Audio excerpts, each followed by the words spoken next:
Welcome to P Agarwal editorials. तो हम जो फर्स्ट आर्टिकल डिस्कस करने वाले हैं आज वो है energy and efficiency. India must reduce it's power consumption by increasing efficiency. तो बेसिकली इस आर्टिकल में क्या बात करी गई है कि कैसे एनर्जी जो कंजम्पशन है वो हम बढ़ा भी रहे हैं, और हम पर उसे भी इनफाइनाइट लेवल तक नहीं बढ़ा सकते। और अगर बढ़ानी भी है, तो अगर पावर प्लांट्स ऐड भी करने हैं तो उसके लिए भी हमें टाइम चाहिए, हमें रिसोर्सेज चाहिए, उसमें एक पैसा लगेगा, साथ में उनमें पॉल्यूशन भी ये होता है उनसे।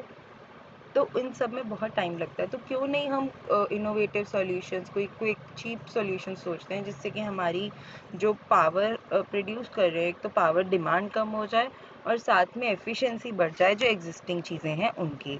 तो बेसिकली तो वही चीज़ इस आर्टिकल में उसी बारे में इसमें डिस्कस किया गया है। उज्ज्वल स्कीम के बारे में, कैसे उसने उजाला स्कीम के बारे में, सॉरी, जैसे कि उसने कैसे हमें एलईडी बल्ब्स की तरफ ट्रांसफॉर्म किया और फिर उससे एनर्जी एफिशिएंसी बढ़ी।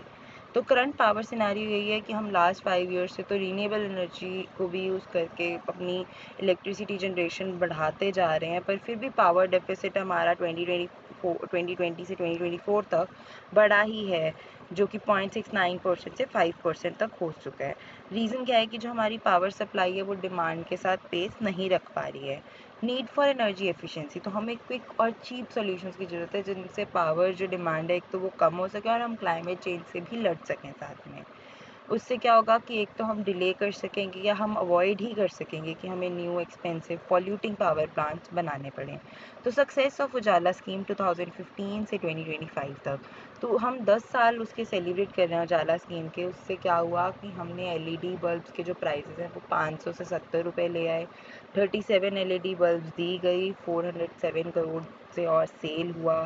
फिर स्ट्रीट लाइटिंग नेशनल प्रोग्राम में over 1.34 crore LED street lamps install करे गए। जो पीक पावर डिमांड है वो 1500 मेगावाट से कम करा गया, जिससे कि हमने एक तो $10 बिलियन सेव किए, साथ में 19 कोल पावर प्लांट्स को हम बनाना अवॉइड कर सके, हर एक जिसमें 500 मेगावाट का होना था।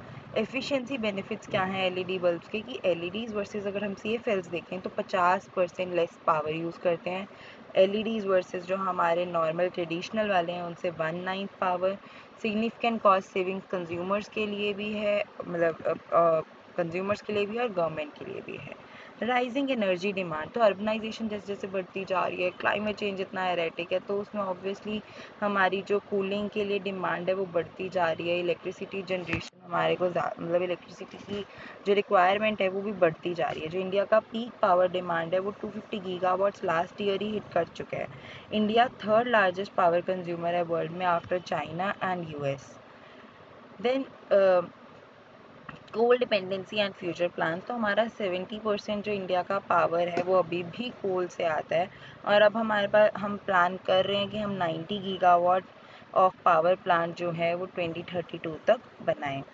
वे फॉरवर्ड यही है कि इंडिया को क्या करना चाहिए, अपनी एनर्जी एफिशिएंसी मैंडेट्स को स्ट्रेंथन करना चाहिए, जैसे कि बिल्डिंग्स के लिए, होम अप्लायंसेस के लिए, माइक्रो स्मॉल और मीडियम एंटरप्राइजेस के लिए हम एग्जिस्टिंग पॉलिसीज़ पे काम करें, like energy conservation act. Holistic approach लें for efficiency to meet growing energy needs substantially. Next article हमारे पास है India's new urban worry, rising over nutrition. तो उसमें क्या हो रहा है, हमारे पास शॉकिंग फाइंडिंग्स है कि इसमें बेसिकली वैसे ये बताया गया कि कैसे हम जो खाना इतना ज़्यादा खा रहे हैं उसमें हम अनलिमिटेड लाइक बैठे हैं। आईटी प्रोफेशनल से सबसे ज़्यादा अगर नॉर्मली काम कर ही जा रहे हैं, साथ में लेट नाइट तक काम कर रहे हैं, या फिर नॉर्मली भी डे में काम कर रहे हैं, तो साथ में फूड काउंटर्स हैं, उसमें से उठा के चीज़ें खाई जा रहे हैं। हमें आइडिया ही नहीं है हम क्या खा रहे हैं, हम बस काम कर रहे हैं, लैपटॉप की तरफ देखते देखते कुछ भी मंचिंग कर लेते हैं या जो भी स्नैक्स वगैरह लेते हैं। तो उनमें क्या है, न्यूट्रिशन कम है और ओबेसिटी और ये सारी डिसीज़ उनसे ज़्यादा हो रही हैं। उसमें न्यूट्रिशन तो नहीं मिल रहा है और कैलोरी इनटेक पर ज़्यादा होता जा रहा है, उससे chronic disease, non communicable disease, ये सब बढ़ती जा रही है। तो ये एक नई वरी, अर्बन वरी है हमारी, राइजिंग ओवर न्यूट्रिशन। तो शॉकिंग न्यू फाइंडिंग्स क्या आ रही कि एक nature study on Hyderabad IT workers ने रिवील किया कि 84% लोगों को फैटी लिवर है। 71% जो लोग हैं वो ओबीज थे, और की कॉजेज़ क्या थे, chronic stress, sedentary lifestyle, poor diet, disrupted sleep. India का जो डबल बर्डन है माल न्यूट्रिशन का भी है कि हमारे पास माल न्यूट्रिशन, अंडर न्यूट्रिशन भी है और ओवर न्यूट्रिशन भी है। 2021 में इंडिया का सेकेंड रैंक था ग्लोबली ओवरवेट और ओबेसिटी में। इस इम्बैलेंस से इंडिया का जो ग्लोबल हंगर इंडेक्स रैंकिंग है वो भी इफेक्ट हो रहा है। राइजिंग नॉन कम्युनिकेबल डिसीजेस, तो जो नॉन कम्युनिकेबल डिसीजेज है वो 74% ग्लोबल डेथ्स ला रही हैं 2019 में, 61% लाया करती थी 2000 में। South east Asia including India is off track to meet sustainable development goal targets to reduce non-communicable diseases death by 2030। तो तमिलनाडु की केस स्टडी एक ली गई जिसे चेन्नई में 65% जो डेथ है वो एनसीडीज के कारण थी। क्या प्रॉब्लम थी? Poor treatment control. सिर्फ 16% ऑफ हाइपरटेंसिव केसेस जो पेशेंट्स थे वो अपना बीपी कंट्रोल कर पाए। सिर्फ 9.8% डायबिटिक्स पेशेंट्स जो थे वो 18 से 44 ईयर्स में वो अपना ग्लाइसेमिक कंट्रोल कर पाए। ओबेसिटी स्टेटस में हम फिर से आ गए हैं और ओवरवेट में 31.6%, ओबीस 14.2%, 94.2% जो है वो सफिशेंट फ्रूट्स और वेजिटेबल्स लेते ही नहीं है। फिर 24.2% जो है वो उनकी इनएडुकेट फिजिकल एक्टिविटी भी है। गवर्नमेंट इनिशिएटिव्स मक्कलय थेडी मारुवथम जो है वो वर्क प्लेस स्क्रीनिंग्स करते हैं, हेल्थ वॉक्स या फिर ईट राइट चैलेंज, तो ये सारी चीज़ें करी जा रही हैं। फिर भी जो फास्ट फूड एक्सपेंशन है वो हम देख रहे हैं वो एक बिग चैलेंज है। तो अगर हम टैक्सेस लगाते हैं तो हम उस चीज़ पे लगाएं ना, उधर हम टैक्सेस लगा के चीज़ें कंट्रोल करें। तो आर्मी अलार्मिंग ट्रेंड्स क्या रहे नेशनल डाटा के? NFHS 5 से क्या था कि ओबेसिटी जो है वो एज के साथ और वेल्थ दोनों के साथ बढ़ रही है। फिर वेस्ट हिप रेशो जो है राइजेज विद एज, वुमेन का 46% से 65%, मेन का 28% से 60%, मतलब बेसिकली ओबेसिटी और ये सब चीज़ें बढ़ रही हैं। तो मतलब ये नहीं है कि अगर किसी के पास मतलब जो एज फैक्टर तो है ही आ रहा है, वेल्थ के साथ भी ये फैक्टर आ रहा है ओबेसिटी बढ़ने का। जो अर्बन एरियाज़ हैं वो हायर ओबेसिटी और एनसीडी रेट्स शो कर रहे हैं than rural ones. Growing risk है, ओबेसिटी सिर्फ एक आईटी सेक्टर का नहीं है, ये पॉपुलेशन वाइड इशू ही है। जो 2050 तक इंडिया हो सकता है इंडिया के पास 450 मिलियन ओवरवेट या ओबीस एडल्ट्स हों। चाइल्डहुड ओबेसिटी जो है वो 20 टू 44% से बढ़ चुकी है 3 डिकेड्स में और हो सकता है 121% से और बढ़े। फूड इंडस्ट्री की क्या रिस्पॉन्सिबिलिटी है कि जो अल्ट्रा प्रोसेस्ड फूड्स है उन्होंने तो मार्केट डोमिनेट करके रखा हुआ है। तो ईट राइट इंडिया में FSSAI जो इनिशिएटिव है वो क्या फूड हाइजीन और न्यूट्रिशन कैंपेन्स को ऑर्गेनाइज करे, प्रमोट करे reduce sugar fat salt intake. हम हेल्थ स्टार रेटिंग के लिए लेबल्स जो हैं इफ़ेक्टिवनेस उनकी डिबेट करके वो इंट्रोड्यूस करे जाएं।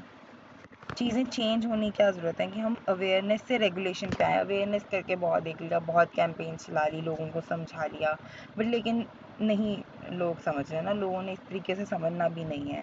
तो स्ट्रिक्टर फूड मैन्युफैक्चरिंग और मार्केटिंग लॉज, तो गवर्नमेंट को ही रेगुलेशंस पे जाना पड़ेगा।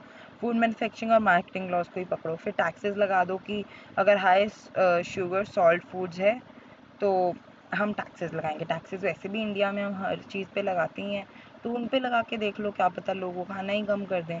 जिनमें जितना ज़्यादा शुगर और सॉल्ट इनटेक है, जितना ज़्यादा हाई सॉल्ट शुगर इनटेक है, उन पे उतना ज़्यादा tax. Strong multi sectoral coordination जो है वो ज़रूरी है।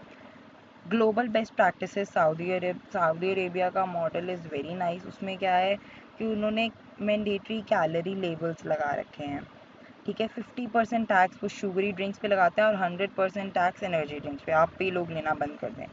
सोडियम लिमिट्स और ट्रांस फैट एलिमिनेशन सिर्फ WHO के रिकॉग्नाइज सोडियम रिडक्शन इन्होंने ही करी है। फाइनल मैसेज यही है कि जो ओवर न्यूट्रिशन है वो एक पर्सनल इशू नहीं है, अब एक पब्लिक हेल्थ इमरजेंसी बनती जा रही है। तो हमें राइट टाइम पे स्टेप्स ले लेने चाहिए। जो अर्बन इंडिया है वो फ्रंट लाइन पे एक साइलेंट एपिडेमिक के, तो रियल चेंज ज़रूरी है। उसके लिए रेगुलेटरी रिफॉर्म लाना, सिविक रिस्पॉन्सिबिलिटी और corporate accountability. Next is India Germany strategic partnership 25 years of corporation.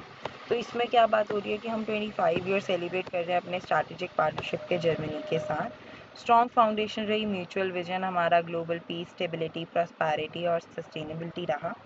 हम इसको पॉलिटिकल विल से दोबारा रीइंफोर्स कर रहे हैं, वो एविडेंट है हमारे टॉप लीडर्स की बातचीत से, फॉरेन मिनिस्टर्स की बातचीत से हमारी जो ये पार्टनरशिप है जर्मनी के साथ वो 4 पिलर्स पे डिपेंड करती है। Peace, prosperity, people, planet. Planet is sustainability. So peace and security cooperation उसमें क्या है कि हम एक कमिटमेंट शेयर कर रहे हैं कि हमें पीसफुल, स्टेबल और रूल बेस्ड वर्ल्ड ऑर्डर लाना है। Inter government consultations, enhance strategic political ties. तो जो हमारी डिफेंस कॉपरेशन आपस में ग्रो कर रही है, हम जॉइंट एक्सरसाइजेस कर रहे हैं, जिस तरंग शक्ति 2024 में हुआ, फिर जर्मन नेवी की प्रेजेंस इंडो पैसिफिक में, क्लोजर डिफेंस इंडस्ट्री टाइज जो है वो भी एक्सपेक्टेड है आने वाले टाइम में। फिर prosperity through economic and tech ties. 2000 जो जर्मन कंपनीज हैं वो इंडिया में ऑपरेट करती हैं, जिसके कारण 7.5 लाख जॉब्स क्रिएटेड हैं। एग्जांपल जो दिल्ली मेरठ रैपिड रेल है वो देशज वाहन से ऑपरेट किया जाता है। देन इंडियन कंपनी जो है वो इंक्रीजिंगली एंटर कर रही हैं जर्मनी की हाईटेक मार्केट्स। पोटेंशियल है कि इंडिया यूरोपियन जो फ्री ट्रेड एग्रीमेंट है उससे भी फ़ायदा हो, उसका भी पोटेंशियल दिखेगा हमें। Strong collaboration science and tech के फील्ड्स में कर रहे हैं हम, जॉइंट रिसर्च इनिशिएटिव्स कर रहे हैं। फिर हमारे यहाँ के कितने साइंटिस्ट उधर जाते हैं, उधर जर्मन के साइंटिस्ट का भी इधर आने का कॉल है। जैसे जर्मन से वो कह रहे हैं कि वो ज़्यादा से ज़्यादा जर्मन लैंग्वेज के टीचर्स को इधर भेजेंगे ताकि लोगों को जर्मन आए। तो हम वो चीज़ें भी करने की कोशिश कर रहे हैं। पीपल टू पीपल कनेक्शंस, तो वो 50,000 इंडियन स्टूडेंट्स जो हैं वो जर्मनी में पढ़ते हैं, जो कि लार्जेस्ट फॉरेन ग्रुप है वहाँ का। काफ़ी इंडियंस वहाँ पर स्किल सीख के वहीं पर रह जाते हैं और जर्मनी को कंट्रीब्यूट करते हैं, और कुछ यहाँ पर आके इंडिया को कंट्रीब्यूट करते हैं। तो इंडियंस जो है वो वेल अडाप्ट कर जाते हैं और इंटीग्रेट कर जाते हैं जर्मन लाइफ में। उनको नीड है for more German language education in India. तो जर्मनी सीख कर रहा है कि वो ज़्यादा जर्मन टीचर्स को भेजे जो कि स्टडी करें और वर्क करें इंडिया में, to build deeper cultural understanding. Green and sustainable development, तो Indo German green and sustainable development partnership भी लॉन्च करी गई है। जर्मनी ने प्लेज करे हैं कि $10 बिलियन, यूरोस 10 बिलियन जो है वो इंडिया के ग्रीन डेवलपमेंट में लगाएंगे। वो फोकस एरियाज रहेंगे कि रीन्यूएबल एनर्जी पे हम काम करें, सोलर और विंड स्पेशली उनको टैप करने की कोशिश करी जाए। Smart cities and biodiversity, German technology contributes to India's clean energy transformation. Conclusion यही है कि एक प्रॉमिसिंग फ्यूचर दिख रहा है। तो ये आर्टिकल भी उनके एम्बेसडर ने ही लिखा था।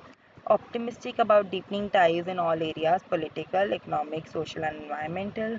एम्फेसिस रहेगा कि यूथ में इन्वेस्ट करा जाए, दोनों एक दूसरे की लैंग्वेजेस सीखी जाएँ और आने वाले टाइम में साथ मिलके बेटर फ्यूचर के लिए काम करा जाए। थैंक यू फॉर द, तो ये आज के 3 आर्टिकल्स थे हमारे।